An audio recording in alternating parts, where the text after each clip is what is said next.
ko nire-recommend na i-resort nyo or i-clipper nyo yung aso nyo on your own.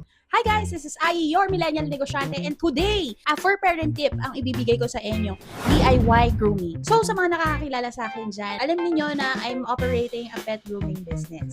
So may mga natutunan na rin ako all these years na napag-negosyo ko na sometimes hindi natin kailangan dalhin yung pet natin sa pet grooming. May mga parts ng pag-groom ng aso na kaya naman natin gawin sa ating mga bahay. Ayan, bagang groom siya, gupit ng fingers. Ayan, naka-paw trim, yan. Oh, pogi. Yes! Ano yung mga things na kailangan ko kapag nag-DIY pet grooming? Dito sa content na to, marami akong ipapakitang mga equipments na binili ko lang din. Hindi lahat ng aspeto nung ginagawa sa grooming business, pwede natin gawin sa bahay, no? It is highly recommended pa rin na dalhin nyo sila sa isang pet grooming store para sa mga bagay like yung ears, kuko. Pero dito, ituturo ko sa inyo yung mga equipments na pwede nyo nang bilhin sa mga online shop. Okay, number 1, syempre shampoo. This is for mama, premium pet dog shampoo. Meron ding premium cat shampoo ang Fur Mama na pwede nyong bilhin sa TikTok shop ng Fur Society. Fur Mama is only available in TikTok shop and all Fur Society branches nationwide. Isa sa mga kailangan nyo i-criteria sa shampoo is yung scent. And if yung dog nyo or yung cat nyo is sensitive, kailangan i-avoid nyo yung mga things na ingredient na meron sila. With this shampoo, the Fur Mama Dog Shampoo, meron to aloe vera na pampalambot ng kanilang mga buhok, oatmeal, pangsip-sip ng mga bad odors, eucalyptus oil, and coconut oil. Lahat na nandito na nakalagay is very important sa mga dogs and cats natin. Take note, huwag kang bibili ng mga pang tick and flea na shampoo kung wala naman ticks and flea yung mga aso ninyo. Number 2, syempre towels. Yan, shamoys. Ito yung pang-car na pinapangpunan sa kotse na kapag natuyo matigas. Pero the good thing about this, na kahit na 5 yung dogs ko, kaya niyang i-accommodate, no? Mabilis siyang mapiga, mabilis din siyang matuyo. Ang trabaho ng towel sa mga apps, dahil nga may mga makakapal silang hairs, is that kailangan piga tapos punas agad sisip-sipin bago nyo siya i-blower. Kasi magkakasakit yung doggy-doggy mo kapag hindi siya tuyong-tuyo kapag binloweran mo. Number 3, yung water supply. Yung water supply natin hindi dapat malamig. Dapat ligamgam. So, mag-init ka ng tubig para sa kanila. Iisa na yung temperature nila sa temperature kapag naliligo tayo. Pag malamig, hindi nila kinakaya. Kaya kailangan, yung water supply na gagamitin mo is make sure na maligam ka. Next is yung toothbrush and toothpaste. This is the toothbrush na ginagamit ko sa kanila. Yung pang baby. Yan, ganyan.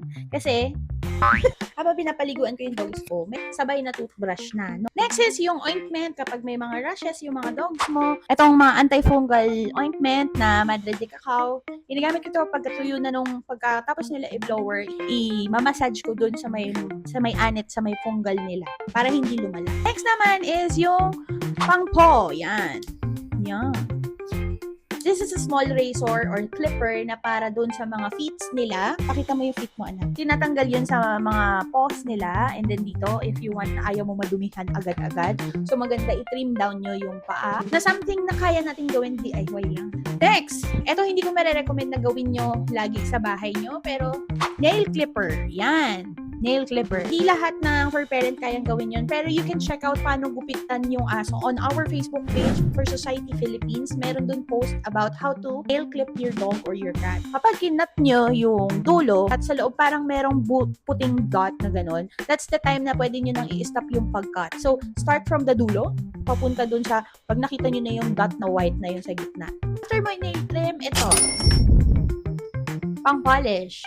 Pwede nyong gamitan ito para hindi matulis yung kanilang mga kuko. So, umaandar yan.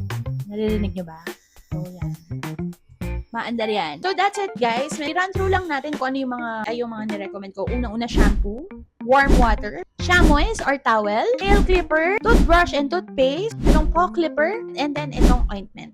Hindi kailangan na i-DIY nyo sila all the time. Once in a while mo lang gagawin yun. Pero we are recommending everyone na wag nyo masyadong i-DIY yung mga dogs nyo. Lalo-lalo na sa paggugupit. No? We always recommend na, I personally recommend na dalhin nyo pa rin sila sa grooming. Lalo na kung Shih Tzu yung aso nyo. Dalhin nyo sila kasi hindi biro yung pagtanggal paglinis ng tenga, private parts nila. Hindi recommended. Hindi ko nire-recommend na i-razor nyo or i-clipper nyo yung aso nyo on your own. There's a proper way, guys, of trimming the hair of your dogs. Hindi yun kayang i-DIY. Ang dini-DIY ko lang dito sa inyo is yung paano nyo paliliguan on a weekly basis. Kung weekly, once a week or twice a week yung pinapaliguan yung aso nyo. Pero pro tip lang, guys, no? It is advisable na twice a month lang silang ginugroom, lalo-lalo na sa mga corgi, based on my experience, mas hindi nadadry yung hair nila. So, thank you so much for watching, guys. I hope na-enjoy nyo itong topic na ito, so, lalo-lalo na sa mga first-time parents na gusto paliguan yung mga dogs nila ng sila-sila lang. This is highly recommended. So, save nyo na to. Follow nyo ako sa lahat ng social media page. This has been Ai, your millennial negosyante, and I will see you around. Thank you! Thank you ka. Kiss mo ako. Pakita mo sa kanila. Kiss mama. Ah, no, no, no, no, no, no.